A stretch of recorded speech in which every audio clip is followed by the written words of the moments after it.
Colonel Shahadat, please introduce yourself. Assalamu alaikum. I am retired Lieutenant Colonel Shahadat.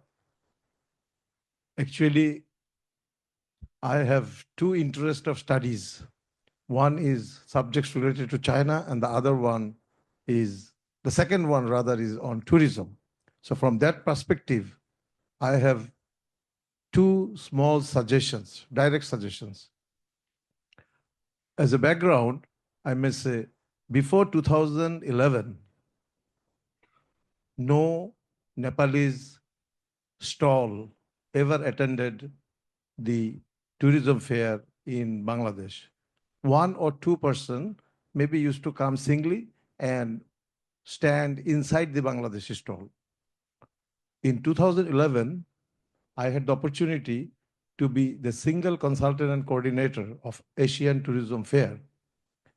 And after writing to Nepalese and other embassies, Nepalese embassy were very kind to send their stalls in Bangladesh.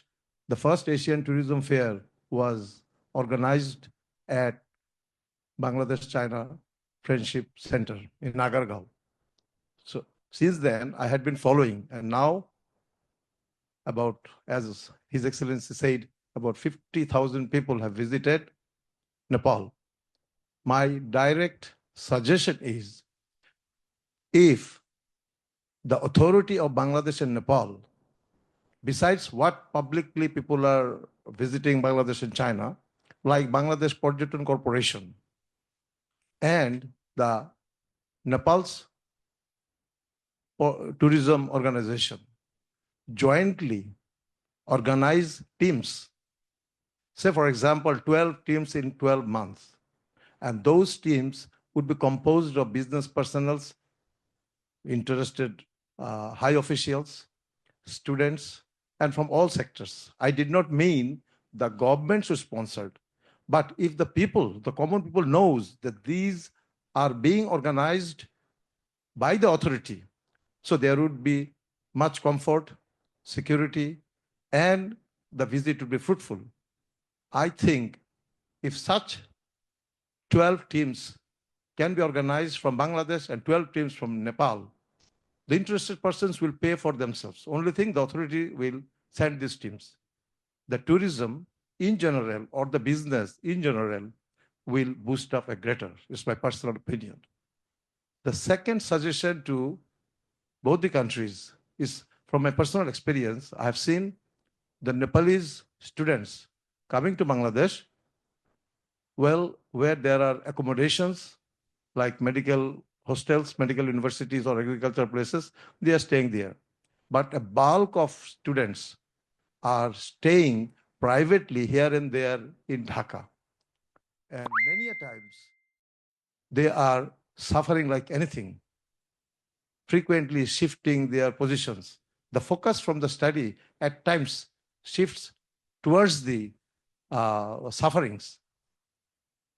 To solve this, I must suggest that Bangladesh and Nepal jointly may think of establishing or making or renting some flats in suitable places where Nepalese students with the facilities of Nepalese culture can stay and study here.